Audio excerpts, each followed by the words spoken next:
Petit point leçon. Complément sur les limites. On va voir comment utiliser deux théorèmes très importants pour calculer les limites de suite ou de fonction. Ça s'appelle le théorème de comparaison et le théorème d'encadrement, aussi connu sous le nom de théorème des gendarmes. Alors, le théorème de comparaison nous dit soit f et g deux fonctions définies sur un intervalle de la forme a plus l'infini, tel qu'à partir de a, on a f de x inférieur ou égal à g de x. Donc, on a en fait cette inégalité.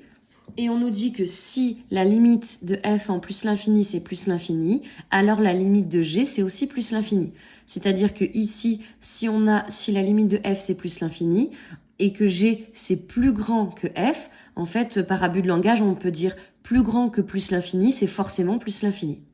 Et inversement, cette fois-ci, si on connaît la limite de g et que c'est moins l'infini, alors la limite de f sera aussi moins l'infini. C'est-à-dire que si ici, on connaît la limite de g, que c'est moins l'infini, et qu'on a une fonction qui est plus petite que quelque chose qui tend vers moins l'infini, par abus de langage, on peut dire plus petit que moins l'infini, ça sera forcément moins l'infini.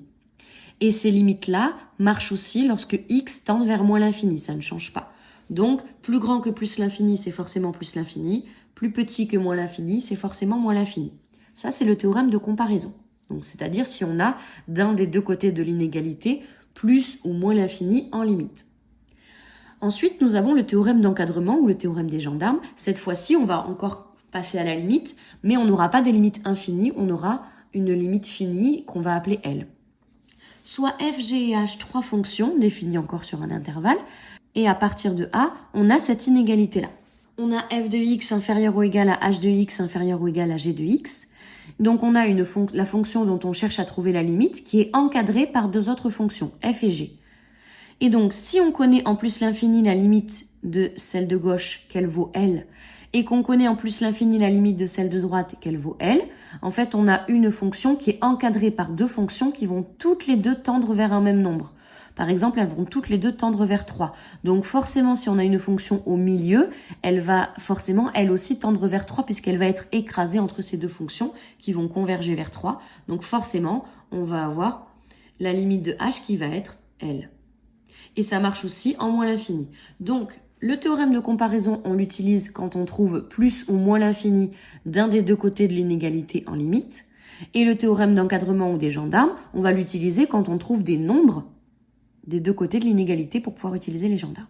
Donc, on va voir ces deux théorèmes à l'aide d'un petit exercice. Déterminer les limites suivantes. Donc, la première limite, on a la limite de cos x plus 4x. Cosinus x, c'est une fonction sinusoïdale, donc elle oscille, elle est de cette forme-là, et elle va osciller entre moins 1 et 1. La fonction cosinus n'a pas de limite. Mais par contre, ce qu'on sait, c'est que le cosinus x, comme sinus x, comme moins 1 puissance x, vont être entre moins 1 et 1. Donc, on part de là, on va encadrer le cosinus entre moins 1 et 1. On écrit que le cosinus est entre moins 1 et 1. Et ensuite, ce qu'on va faire, c'est qu'on veut essayer d'avoir notre fonction dont on cherche à déterminer la limite au milieu pour pouvoir utiliser les gendarmes ou la comparaison.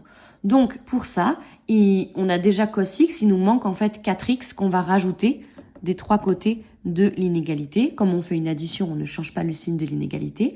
Donc, ça nous donne moins 1 plus 4x inférieur ou égal à cos x plus 4x inférieur ou égal à 1 plus 4x.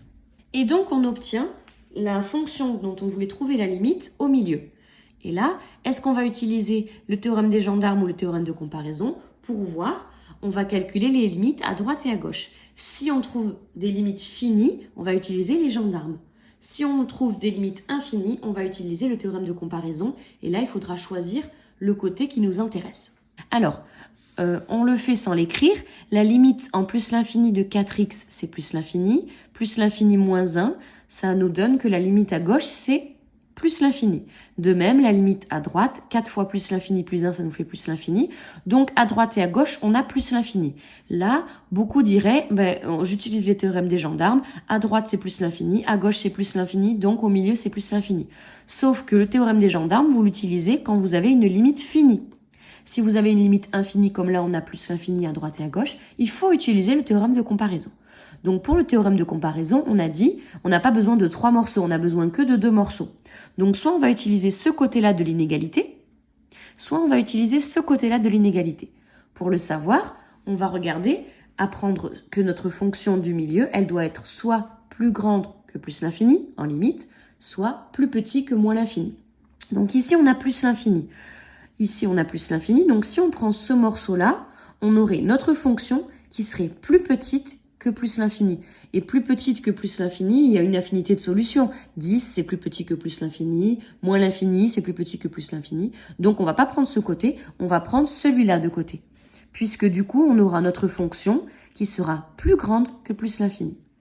Donc, au bac, on réécrit en dessous le morceau qu'on choisit pour montrer qu'on a bien compris qu'on n'avait pas besoin des deux morceaux, mais qu'on avait besoin uniquement du morceau de gauche.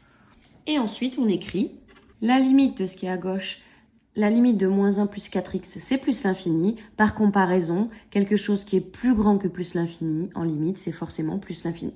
Pour le deuxième exemple, on fait la même chose. On a notre fonction, on a du x carré, du 3 et on a du sinus. Le sinus est aussi une fonction sinusoïdale, donc on va l'encadrer. On commence par ça, encadrer sinus entre moins 1 et 1. Ensuite, on a notre sinus. Il faut qu'au milieu, on arrive à avoir notre fonction. Donc il faut qu'au milieu, on arrive à avoir x sinus x divisé par x carré plus 3. Donc il nous manque à multiplier par x. Donc on va faire fois x. Et ici, comme on a une inégalité, suivant le signe de x, ça peut changer le signe de l'inégalité. Parce que si x est négatif, on devrait changer le signe. Si x est positif, on devra laisser les signes comme ça. Sauf que là, on est en plus l'infini. Donc si on est en plus l'infini, on va regarder quand x est positif. Puisqu'on regarde la limite en plus l'infini, donc en plus l'infini, forcément, on va avoir des nombres positifs. Donc on multiplie par un nombre positif. Donc ce qui nous donne moins 1 fois x moins x, x sinus x, et 1 fois x, x. On a multiplié par x. Il nous reste à diviser par x au carré plus 3. On peut diviser par x au carré plus 3. Déjà, on sait que ce n'est pas une valeur interdite puisque x au carré plus 3 sera toujours plus grand que 0. Un carré est toujours positif. Si on lui rajoute 3, ce sera forcément strictement positif. Donc, on peut diviser par x au carré plus 3. Quand on divise par un nombre positif, on ne change pas le signe de l'inégalité. Donc, ça va nous faire moins x sur x au carré plus 3. X sinus x sur x au carré plus 3 et x sur x au carré plus 3. On a bien notre fonction au milieu dont on cherche à trouver la limite. Et maintenant, pour savoir si on utilise le théorème de comparaison ou le théorème d'encadrement, on va calculer les limites à droite et à gauche. Donc on va avoir une forme indéterminée, moins l'infini sur plus l'infini, ici aussi, donc on va factoriser par le plus haut degré. En factorisant par le plus haut degré, le haut, le plus haut degré, c'est x. Le bas, le plus haut degré, c'est x carré. Donc, je mets x carré en facteur au dénominateur. Il me reste 1 plus 3 sur x carré. Et ici, quand j'ai factorisé par le plus haut degré en haut et en bas, je peux barrer un x en haut. Donc, si je barre un x en haut, il me reste moins 1 en haut. Et en bas, si je barre un x, il me reste plus que x au dénominateur. Donc, ma fonction de gauche, moins x sur x carré plus 3 peut aussi s'écrire moins 1 sur x facteur de 1 plus 3 sur x carré.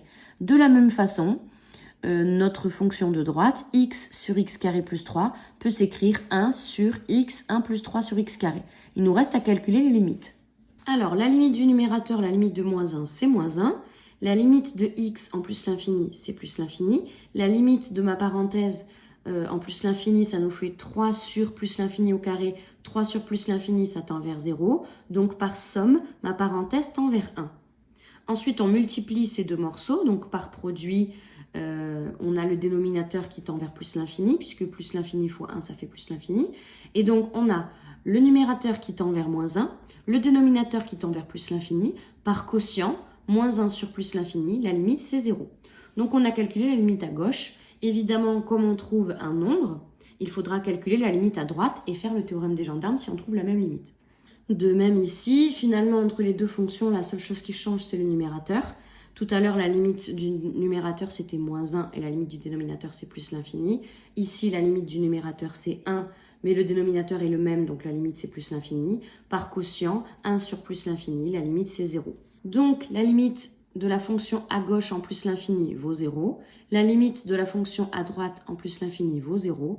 D'après le théorème d'encadrement, la limite de notre fonction du milieu est 0. Voilà comment utiliser les compléments sur les limites.